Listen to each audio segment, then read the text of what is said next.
السلام علیکم ورحمۃ اللہ وبرکاتہ۔ بسم اللہ الرحمن الرحیم۔ الحمد للہ رب العالمین والصلاة والسلام علی رسولہ النبی الکریم۔ اعوذ باللہ من الشیطان الرجیم، بسم اللہ الرحمن الرحیم۔ ان الدین عند اللہ الاسلام۔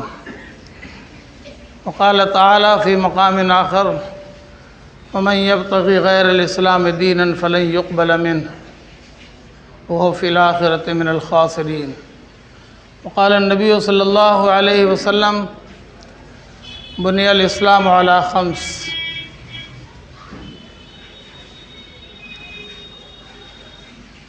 الحمدللہ ہم سب مسلمان ہیں، ہمارا دین اسلام ہے، اور اللہ تعالیٰ کے ہاں یہی دین پسندیدہ دین ہے۔ ان الدین عند اللہ الاسلام، اللہ کے ہاں جو مقبول دین ہے وہ اسلام کا دین مقبول ہے۔ اور اللہ تعالیٰ نے دوسرے مقام پر صاف فرما دیا، ومن یبتغی غیر الاسلام دینا فلن یقبل منہ۔ جو کوئی اسلام کو چھوڑ کر کسی اور طریقے کو اپنا دین، اپنا مذہب بنا لیتا ہے، فلن یقبل منہ، اللہ اسے بالکل قبول نہیں فرمائیں گے۔ وہ آخرت میں بڑا نقصان اٹھانے والا ہوگا۔ ہم سب کے آقا مولا سرکار دو عالم رسول اللہ صلی اللہ علیہ وسلم کا ارشاد ہے کہ اسلام کی بنیاد 5 چیزوں پر ہے۔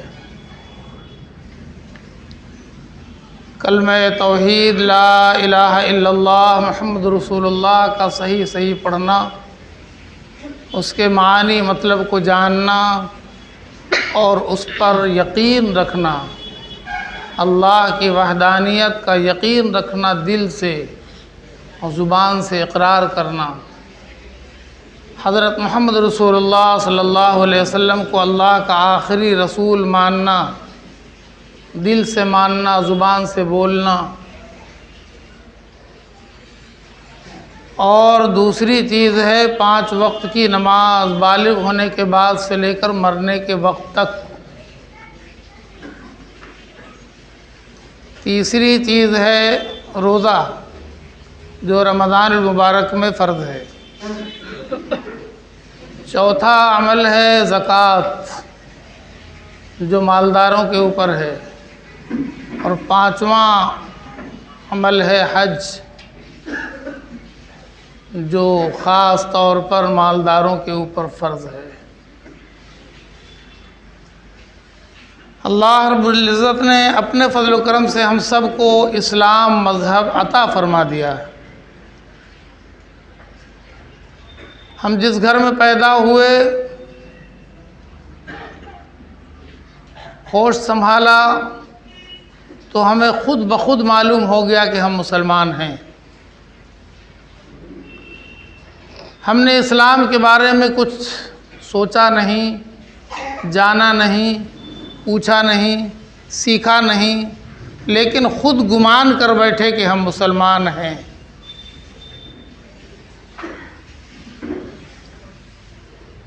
تو یہ جاننا چاہیے کہ اسلام صرف مان لینے کی چیز نہیں ہے، اسلام تو ہر مسلمان کے زندگی کے اعمال کا نام ہے اور یقین کا نام ہے۔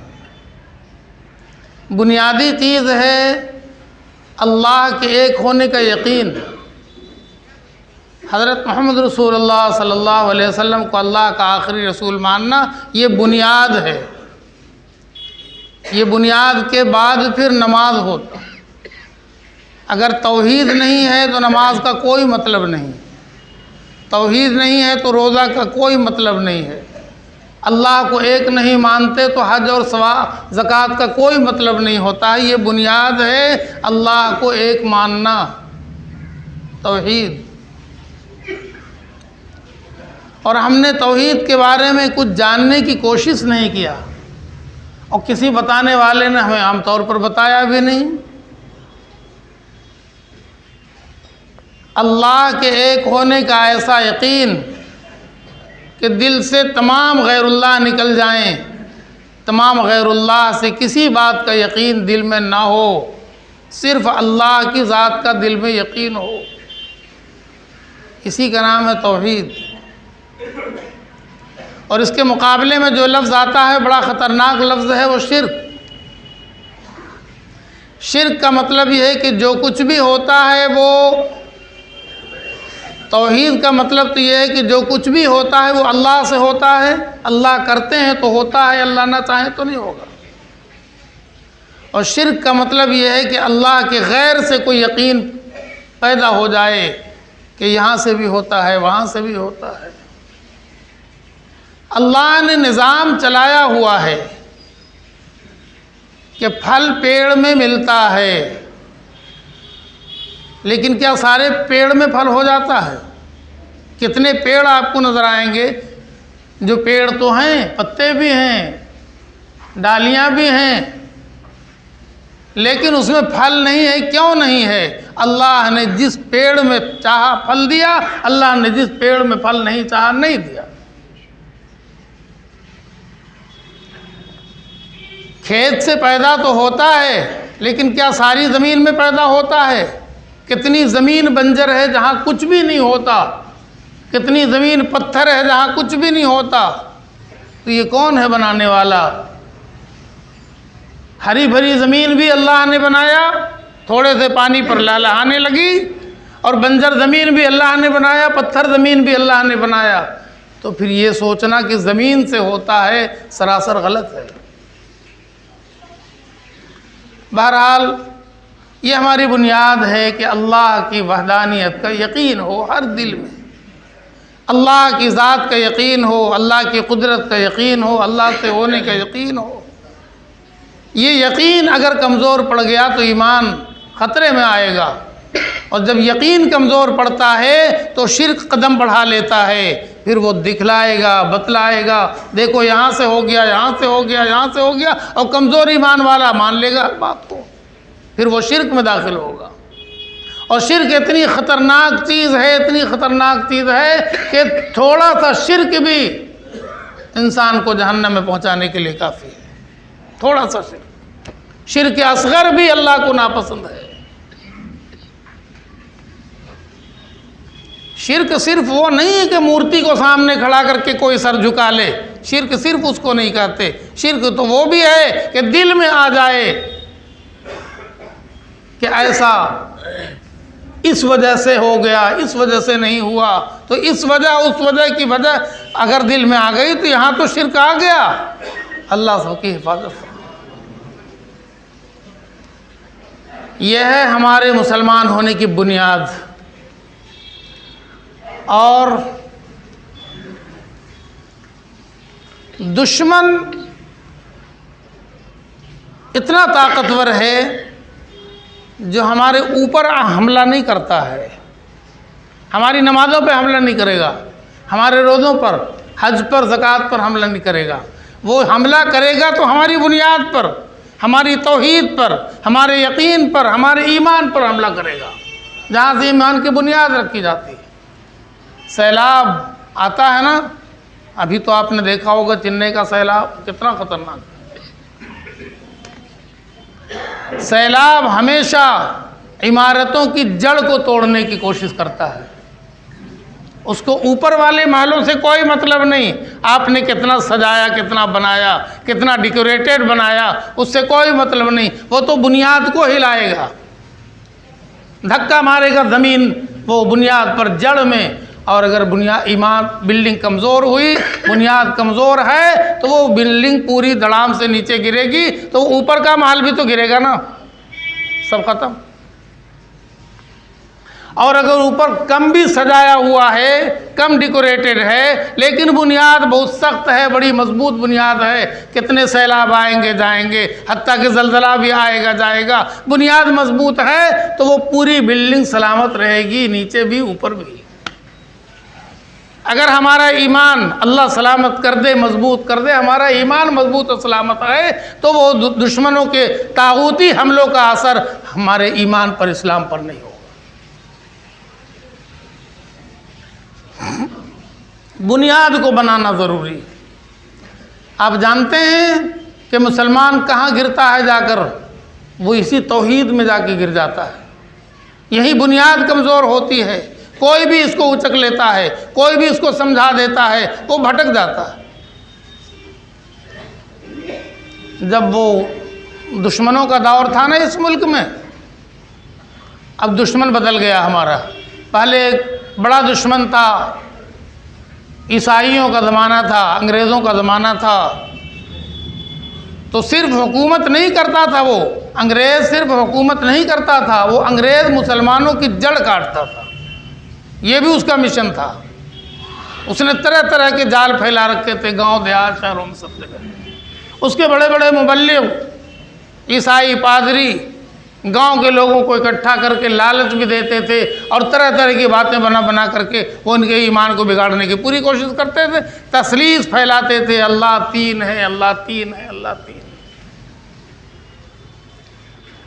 ایمان اگر مضبوط ہو تو آپ دیکھیں دشمن کا مقابلہ کیسے ہوتا ہے۔ راجستھان میں جب ایک انگریز نے دھواں دھار بیان کیا تثلیث پر، عیسیٰ علیہ السلام کو خدا کا بیٹا منوانے پر، مریم کو خدا کی بیوی منوانے پر، تو تین خداؤں کے دعوے پر بیٹا اور بیوی بھی ثابت کرنے پر پورا زور لگا دیا۔ کوئی اس کو جواب دینے والا تھا نہیں، کوئی جواب دینے والا گاؤں میں تھا نہیں۔ لوگ بھٹک رہے تھے، بھٹک جاتے۔ ایک بیچارہ وہ بھونا بھوننے والا کنارے بھونا بھون رہا تھا، غریب آدمی، پھٹا پرانا میلا کچیلا، کالک لگا ہوا، دھواں میں کپڑا خراب، وہ بھونا بھونتے بھونتے مسلمان تھا۔ مسلمان، سن لیجئے مسلمان، خدا کرے کہ ہم میں سے ہر ایک ایسا مسلمان ہو جائے، اس بھڑبھنجا بھونا بھوننے والے جیسا مسلمان اللہ ہم سب کو بنا دے۔ وہ بھونا بھونتے بھونتے سنتا رہا کہ یہ سب کیا ہو رہا ہے، تو سب گئے کام سے، وہ اتنی دھواں دھار تقریر کر رہا، اور اس نے تھوڑی دیر کے لیے چولہا کو روک دیا اور وہ سامان ہٹا دیا، اب پہنچ گیا اسٹیج پر دندناتا ہوا، اسٹیج پر چلا گیا۔ عیسائی پادری سے پوچھا کہ جس خدا کی بیوی اور جس خدا کے بیٹا کا تم دعویٰ کر رہے ہو اس کی عمر کیا ہے؟ وہ تو پادری جھنا گیا، عمر خدا کی عمر کیا؟ وہ تو ہمیشہ بھلا ہم جاہل آدمی ہیں، ہم کو پٹی مت پڑھاؤ، خالی عمر بتاؤ، اپنے خدا کی عمر بتاؤ۔ اب وہ کتنا پیچھا چھڑا رہا، وہ لٹک گیا، بولے عمر بتانا ہوگا۔ اور جان چھڑانے کے لیے اس پادری نے کہا مان لے کہ میرے خدا کی عمر 1 کروڑ برس، تو کہا 1 کروڑ برس میں ایک بیٹا ہوا، ہم 60 برس کے ہیں، میرے 12 بیٹا ہے، ٹہل رہا دنیا میں۔ بیٹا ہونا خدا کی اگر صفت ہوتی تو ہم تیرے خدا سے تو اچھے ہیں، تیرے خدا کو کروڑ برس میں ایک بیٹا ہوا اور میرے کو تو اللہ نے 12 بیٹا دے دیا 60 برس کی عمر میں۔ بس جناب پورے مجمع میں تھپڑی بجی اور پادری جان لے کے بھاگا۔ ایک ایمان والے نے اس کی ہوا اڑا دی۔ کہا بیٹا ہونا خدا کی اگر صفت ہوتی ہے نا تو اس کو اتنا بیٹا ہوتا کہ دنیا میں کسی انسان کو اتنا بیٹا نہیں ہوتا، لیکن خدا کا بیٹا ہونا خدا کی صفت نہیں ہے، خدا کا نقص ہے کہ وہ بیٹے کا محتاج ہے، بیوی کا محتاج ہے، خدا کسی کا محتاج نہیں، وہ اپنی قدرت کاملہ سے جو چاہتا کرتا ہے۔ ایمان اس کو کہتا ہے۔ اللہ کرے کہ ہم سب کا ایمان ویسا پختہ ہو جائے۔ ایمان کے بعد آتا ہے معاملہ عمل کا۔ 4 اعمال ہر ایمان والے کے ساتھ ہوں گے، 2 عام ہے، 2 عمل عام ہے۔ یقین، ایمان تو بالکل سب کے لیے ہے، کوئی بغیر یقین کا نہ رہے۔ اللہ کی ذات کا یقین ہر ایک کے دل میں پیدا ہو۔ اعمال میں نماز، ہر ایک ایمان والے کی زندگی میں نماز ہو، بالغ ہونے سے لے کر کے مرنے تک، یہ ایک دم عام ہے، اس میں 1 پیسے کا خرچ نہیں ہے۔ بس یہ جسم جو اللہ نے دیا ہے نا، یہ اس کا صدقہ ہے نماز، یقین جانیے۔ یہ جسم اللہ نے دیا ہے،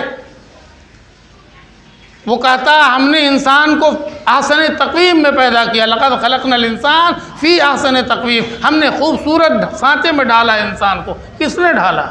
ایک ناخن خراب ہو جاتا ہے تو انسان اپنی کمی محسوس کرنے لگتا ہے کہ میرا ناخن خراب ہے۔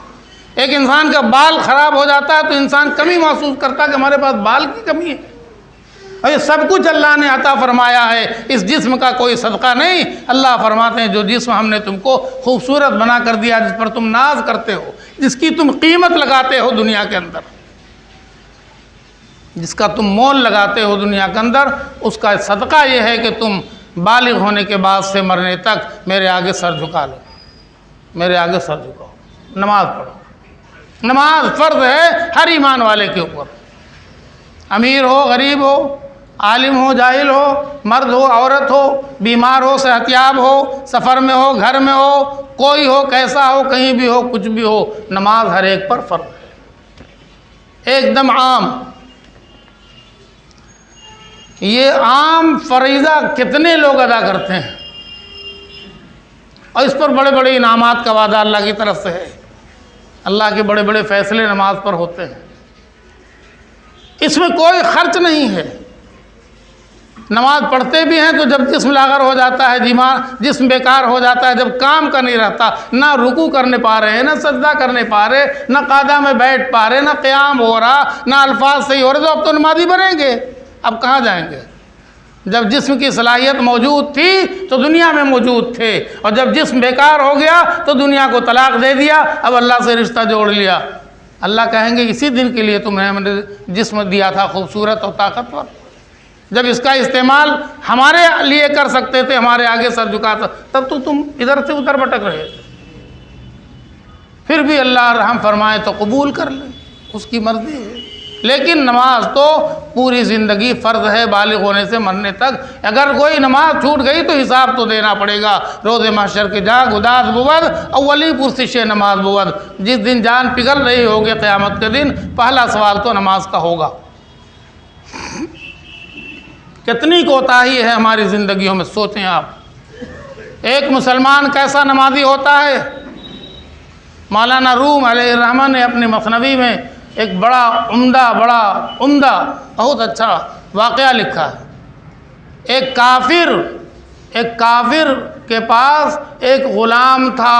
اس زمانے میں غلام ہوا کرتے تھے، جس کو ہم لوگ اپنے زبان میں بندھوا مزدور کہہ سکتے ہیں، کہ پوری زندگی اس کے حوالہ ہے، وہ چاہے تو بیچ دے، وہ چاہے تو جو کر دے، اپنی مرضی سے کچھ نہیں کر سکتا۔ غلام تھا، نام تھا خنصر، کافر کا غلام تھا، کافر کا، لیکن تھا بڑا ایماندار، نمازی اور معاملے کا کھرا امانت دار۔ کافر مالک کو اپنے اس مسلمان غلام پر پورا بھروسہ تھا، پورا یقین تھا کہ یہ بندہ ایک پیسہ چوری نہیں کر سکتا، بے ایمانی نہیں کر سکتا۔ جب وہ جاتا تھا بازار خریداری کرنے کے لیے تو اسی کو لے کے جاتا تھا، اور بھی غلام تھے مگر کسی کو نہیں، اس کو لے جاتا تھا مسلمان کو۔ اور بازار میں اگر اذان کی آواز سن لے تو وہ کہے کہ ذرا ہم نماز اپنے بڑے مالک کو سلام کر لیں، تو وہ کافر کہتا تھا جا کر لے، وہ آگے نماز پڑھ لیتا تھا۔ ایک دن اسی طرح اذان کی آواز آئی، اس نے پھر اپنے مالک سے کہا کہ اذان ہو گئی ہے، بڑے مالک کی بلاہٹ ہے، ہم ذرا سا نماز پڑھ لیتے ہیں جب تک کہ آپ ہوٹل بغل میں ہے، چائے کی چسکی لے لیں۔ کہاں؟ ہاں جا۔ وہ آگے مسجد میں نماز پڑھنے لگا، اور نماز پڑھ کے پھر دیکھا کہ ہمارا مالک تو چائے پی چکا ہے، اب اخبار پڑھ رہا ہے، تو اس نے کہا ہم ذرا قرآن پڑھ لیں۔ اس نے الماری پر سے لے کے قرآن پڑھنے لگا۔ پھر تھوڑی دیر کے بعد مالک نے جھانک کے دیکھا کہ قرآن پڑھ رہا ہے۔ اس نے پھر مالک کو دیکھا کہ وہ ابھی اخبار پڑھ ہی رہے ہیں، تو یہ کچھ اور دعا مانگنے لگا۔ دیر ہو گئی، کافی دیر ہو گئی، تو مالک نے جھلا کے پوچھا کہ ارے خنصر نکلتا کیوں نہیں ہے؟ کہا کہ مالک آنے نہیں دیتا، نکلنے نہیں دے رہا ہے۔ تو انہوں نے کہا ایک چپل جوتا تو ہے ہی نہیں، سب تو چلے گئے اپنے اپنے گھر، کون تمہیں پکڑے بیٹھا ہے؟ کہا حضور جو آپ کو باہر پکڑے بیٹھا ہے وہ ہم کو اندر پکڑے بیٹھا ہے، جو آپ کو باہر سے اندر نہیں آنے دے رہا وہ ہم کو اندر سے باہر نہیں جانے دے رہا۔ یہ ہے مالک کا فیصلہ، جس کو وہ چاہے اپنے گھر کا مہمان بنا لے، خوش نصیب ہیں مسجد والے جو مسجد میں آتے ہیں، وہ اس بات کو مان لیں کہ اللہ نے ان پر کرم فرمایا ہے کہ ان کو اپنے گھر میں بلا لیا ہے۔ ورنہ وہ جو سڑکوں پہ مارے مارے پھر رہے ہیں، وہ جو جمعہ میں آ کر بھی مسجد کے گیٹ کے باہر کھڑے رہتے ہیں انتظار میں کہ 2 ٹکا ماریں اور 2 ٹکر مار کے گھر جائیں، بد نصیب ہے وہ سوچ لیں تو ان کے اوپر بینڈ لگایا ہے خدا نے کہ تم میرے گھر میں نہیں آ سکتے ہو، تم گیٹ پر کھڑے رہو، 2 ٹکر ہی مارنا ہے، سڑک پہ مارو، پخانے میں مارو، چلے جاؤ، تمہاری کوئی ضرورت ہمارے گھر میں نہیں ہے۔ بد نصیب ہیں وہ لڑکے جو مسجد کی چھت پر ٹاپ فلور پر جا کر کے ادھم مچاتے ہیں، گالیاں دیتے ہیں، لپڑ تپڑ کرتے ہیں، جوتا بازی کرتے ہیں۔ مسجد کے اندر جمعہ کی نماز ہوتی رہتی ہے، اگلے صف میں لوگ نماز پڑھتے رہتے ہیں، اوپر لونڈے بدماشی کرتے رہتے ہیں، کوئی دیکھنے والا نہیں، کوئی پوچھنے والا نہیں۔ باپ ماں نے تو سمجھایا نہیں کہ مسجد اللہ کا گھر ہے، باپ ماں نے تو نماز کی قیمت نہیں بتایا، بس بچے سوچتے ہیں چلو ہفتے میں 1 دن پکنک ہوتا، مسجد چلے، دھوپ بھی کھا لیں، آپس میں گالم گلوچ بھی کر لیں، لپڑ تھپڑ بھی کر لیں، مارا ماری جوتا بازی بھی کر لیں، پھر آ جائیں گے گھر، مزہ آ جائے گا ہفتے میں 1 دن۔ مسجد کی چھت پر پچھلے جمعہ کو لوگ بہت رنجیدہ خاطر ہو کر ہم سے بتا رہے تھے کہ بہتوں کی نماز نہیں ہوتی ہے جناب، وہ سب میں کھڑے ہیں، آپ تلاوت کر رہے، نماز پڑھ رہے، رکوع سجدہ کر رہے، اور وہ تو آپس میں جوتم بازی لتم بازی کر رہے۔ یہ مسلمانوں کے بچے، مسلمانوں کو شرم نہیں آتی؟ اپنے بچوں کو سب کچھ سکھاتے ہیں، یہ نہیں سکھاتے کہ یہ مسجد ہے، اللہ کا گھر ہے، نماز ہر مسلمان پر فرض ہے، اور وہ بھی بڑے بڑے لڑکے، بالغ لڑکے۔ کہاں جائیں گے مسلمان؟ اب دعا کیجئے مسلمانوں کے لیے، اور کیا کرنا ہمارے پاس؟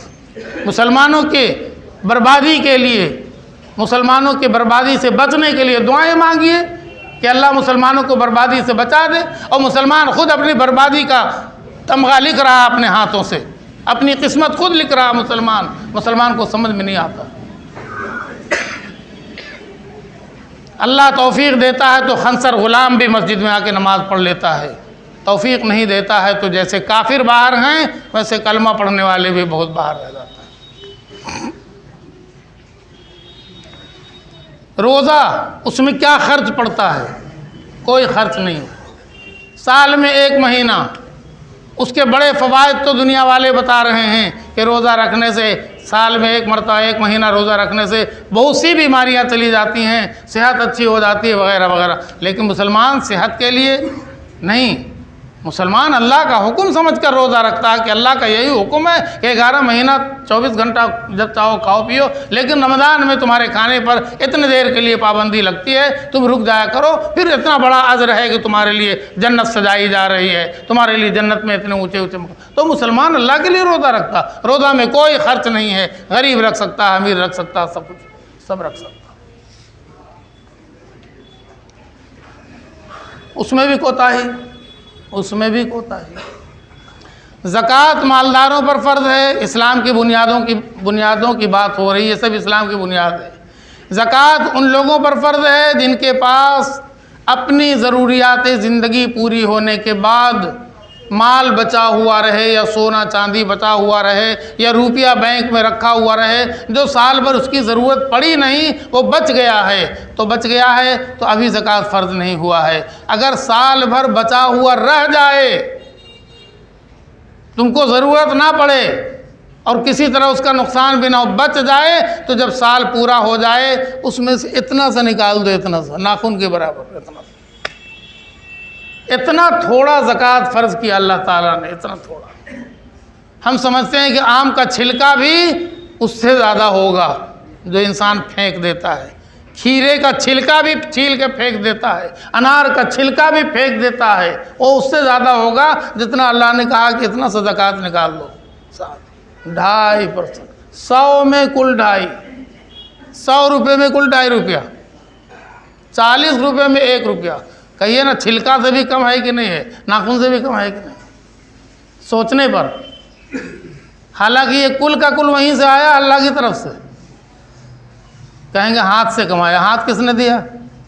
کہیں گے پیر سے گئے تھے، پیر کس نے دیا؟ دماغ سے سوچ کے کمایا، دماغ کس نے دیا؟ یا زبان سے جھوٹ بول کے کمایا، زبان کس نے دیا؟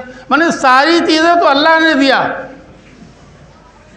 وہ کہیں ہمارا روپیہ ہے، وہ کہتا کہ سب نکال دو، تب کیا کرتے پھر؟ تم کھا چکے نا، تمہاری ضرورت پوری ہو گئی نا، اس کی تو ضرورت نہیں تھی، یہ تو زیادہ ہو گیا، سب نکال دو، تب تو دنیا میں ایک بھی غریب نہیں رہتا۔ لیکن اس مالک کا دیکھیے کرم، دیکھیے کہ اس نے کہا کہ یہ تو بچ گیا، اب اس میں سے ناخن کے برابر نکال دو 2.5%، وہ بھی بھاری ہے، وہ بھی بھاری ہے۔ پھر ایک عمل اللہ تعالیٰ نے اور عطا فرمایا ہے مالداروں کے لیے، حج۔ آج موضوع مجھے یہی دیا گیا ہے حج بھون کی طرف سے کہ سارے مسجدوں کے امام حج کے موضوع پر بیان کریں، تو اب ڈائریکٹ حج کے موضوع پر بیان کریں گے تو آپ پوچھ سکتے ہیں کہ حج کا مہینہ تو آیا نہیں، اس لیے ہم نے ذرا سا آگے پیچھے جوڑ لیا ہے، سارے بنیاد کو، سارے اعمال کو اس کے ساتھ جوڑ لیا ہے نا۔ اب حج پر آتے ہیں۔ حج فرض ہے ہر اس مسلمان پر زندگی میں ایک بار، زکوٰۃ کی طرح ہر سال نہیں، روزے کی طرح ہر سال نہیں، زندگی میں ایک بار فرض ہے۔ جب اس کے پاس مال اتنا ہو کہ اپنی دنیا کی ساری ضروریات پوری کرنے کے بعد اتنا بچ جائے جتنا وہ حج میں جا سکے، خرچہ کر کے پھر وہاں سے آ سکے، اور وہاں رہے تو اتنا کھا سکے، ضرورت پوری کر سکے، اتنا بچ گیا ہے تو اس پر حج فرض ہے، اس سے کم بچا ہے تو حج فرض نہیں ہے۔ کتنا آرام ہے، کتنا اللہ کا کرم ہے کہ اتنی آسانیاں، اتنی سہولتیں، کہ اتنا مال بچ گیا ہے تمہارے پاس ہیں تو تم حج میں جا سکتے ہو۔ اس کو تم مال کو اپنا مت سمجھو، یہ اللہ کا ہے، اللہ اس کو صحیح جگہ میں خرچ کرانا چاہتا ہے اور پھر تم کو اس کا نفع دینا چاہتا ہے، اس لیے کہ قیامت میں ہر ایک انسان ایک ایک نیکی کے لیے ترسے گا، محتاج ہوگا، اور تمہارے پاس نیکیوں کا انبار لگا ہوا ہوگا، حج کیے ہوئے ہوگے، اللہ تمہاری زندگی کے تمام بھول چوک کو معاف کر دے گا، حج کر لو۔ تو ہیلا بہانہ کتنا ہے، بیٹی کی شادی نہیں ہوئی ہے، بیٹا کی نوکری نہیں ہوئی ہے، پتہ نہیں کیا کیا، یہ کوئی رکاوٹ، یہاں تو آپ دوسرے کو سمجھا سکتے ہیں، کوئی سمجھا سکتا، اللہ تعالیٰ کو کوئی نہیں سمجھائے گا کہ بیٹی تھی۔ اللہ پوچھیں گے بیٹی پر خرچ تھا کیا؟ بیٹی کی شادی کو جو تم لوگوں نے پہاڑ ہمالیہ کا بنا لیا، وہ کیا اللہ کے نبی نے بنایا تھا؟ اللہ کے نبی کی بیٹی سے زیادہ تمہاری بیٹی قیمتی تھی۔ اللہ کے نبی کی بیٹی تو پیوند لگے دوپٹے میں رخصتی ہو جائے، نکاح کے بعد ان کے جسم پر کوئی ثابت کپڑا نہیں ملا، رخصتی کے دن ڈھونڈا گیا تو پیوند لگا ہوا دوپٹہ اور کرتا پجامہ ملا، اس کو پہنا کر اللہ کے نبی اپنی بیٹی کو روانہ کر دیں سسرال، اور تم نے اپنی بیٹی کے خرچ میں، نکاح میں، شادی میں، حج کا پیسہ خرچہ کر دیا، سارا پیسہ خرچہ کر دیا۔ کیوں کیا؟ اللہ تعالیٰ پیسہ نہیں خرچہ کرتے تو اس کے دل میں محبت کیسے آئے گی؟ جس کی ضرورت پڑے گی۔ اب میری بیٹی جب دنیا لے کر جہاز لے کر جائے گی تو اس کے دل میں محبت پیدا ہو جائے گی، پھر وہ میری بیٹی کی خوشامدیں کرے گا اور میری بیٹی کے ساتھ اچھا سلوک کرے گا۔ ہاں، اسی لیے ہم کو مجبوری تھی تو ہم 20 لاکھ روپیہ خرچہ کیا۔ حج تو 4 لاکھ 5 لاکھ میں ہو سکتا تھا، مگر ایک بیٹی کی شادی میں 20 لاکھ روپیہ خرچ کیا۔ اللہ تعالیٰ پوچھیں گے محبت پیسوں سے ڈال دیا تم نے، ہو گئی محبت؟ تم نے نہیں سنا کتنا کنیکشن ٹوٹا ہے کروڑ پتیوں کا، کتنے لاکھ پتیوں کو دن میں تارے دکھائی پڑ گئے، دولت سے محبت بڑھا نہیں دیا۔ اللہ کا چیلنج ہے قرآن میں، اللہ کا چیلنج ہے، ہاں چیلنج ہے سارے انسانوں کے لیے۔ کیا؟ لو انفقت ما فی الارض جمیعا ما الفت بین قلوبہم ولکن اللہ الف بینہم۔ 20 لاکھ روپیہ تو کچھ نہیں ہے، زمین سے لے کر آسمان تک کی ساری دولت خرچ کر دو اس کام کے لیے کہ تم کسی کے دل میں محبت ڈال دو، نہیں ڈال سکتے ہو۔ ولیکن اللہ الف بینہم، اللہ دلوں کو جوڑتے ہیں، اللہ دلوں میں محبت ڈالتے ہیں۔ تم کو 20 لاکھ خرچہ کرنے کی ضرورت نہیں تھی، بس ہاتھ اٹھا کے اللہ سے مانگ لیتے کہ اللہ ہم نے رشتہ تو جوڑ دیا ہے، محبت آپ ڈال دیجئے، اللہ تعالیٰ محبت ڈال دیتے۔ وہ تو کیا نہیں، تم نے پیسوں کا سہارا لیا، پیسوں سے محبت پیدا ہو جائے گی، اور تم نے اللہ کے حکم کو توڑ دیا، حج نہیں کیا، تو نہ محبت ہوئی نہ حج ہوا، نہ تو محبت پیدا ہوئی نہ حج ہوا۔ کتنا خسارہ دنیا میں ہوا، آخرت میں الگ سے ہوگا۔ تو حج بھی اسلام کے ارکان میں ایک رکن ہے۔ اللہ تعالیٰ سب کو عمل کی توفیق عطا فرما دے۔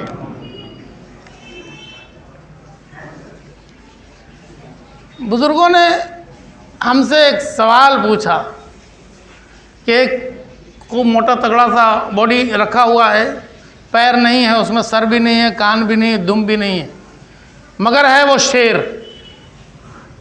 کہا کہ حضور کوئی اس کو شیر ماننے کے لیے تیار نہیں۔ بچوں سے پوچھیے کہ شیر ہے، بولے گا ایسا شیر نہیں ہوتا، شیر کا پیر بھی ہوتا ہے، سر بھی ہوتا ہے۔ بڑوں سے کہیے کہ یہ شیر ہے، بولے گا بے وقوف، شیر کہاں سے آ گیا، یہ تو کچھ بھی نہیں ہے۔ کیوں؟ اس لیے کہ اس کا سر پیر نہیں ہے۔ تو کہا کہ مسلمان تو ہیں مگر ان کے پاس کلمہ بھی نہیں ہے، ان کے پاس نماز بھی نہیں ہے، ان کے پاس روزہ حج زکوٰۃ کچھ بھی نہیں ہے، مگر سب مسلمان ہیں، سب مسلمان۔ ہمیں چاہیے کہ ہم اپنے ایمان کی فکر کر لیں، اپنے یقین کو، اپنی توحید کی یقین کو، رسالت کی یقین کو مضبوط کر لے، تازہ کر لے، پختہ کر لے۔ اللہ کے سوا کوئی معبود نہیں۔ حضرت محمد صلی اللہ علیہ وسلم اللہ کے آخری رسول۔ آج ہمارے نوجوانوں کو جو لوگ پکڑ لیتے ہیں لاج وغیرہ میں اور طرح طرح کی باتوں، شکیل کا فتنہ جو چلا ہوا ہے، وہ کہتا ہے کہ وہ ہمارا دربھنگوی جو ہے نا شکیل حنیف، وہ سب نبی ہے، وہ عیسیٰ کیا کیا بولتا ہے۔ کوئی قادیانی، ابھی گاندھی میدان میں قادیانیوں کی بک لگ گئی اور مسلمان دادا کے خرید بھی رہے، پڑھ رہے، وہ ایمان چلا جائے گا ہوا میں، یقین جانیے۔ ہمارا ایمان اتنا کمزور ہے کہ اگر ہم اس طرح کی غلط کتابوں کا مطالعہ کریں گے تو کب شیطان ہمیں اچک لے گا پتہ نہیں، لیکن یہ پڑھتے ہیں نوجوان۔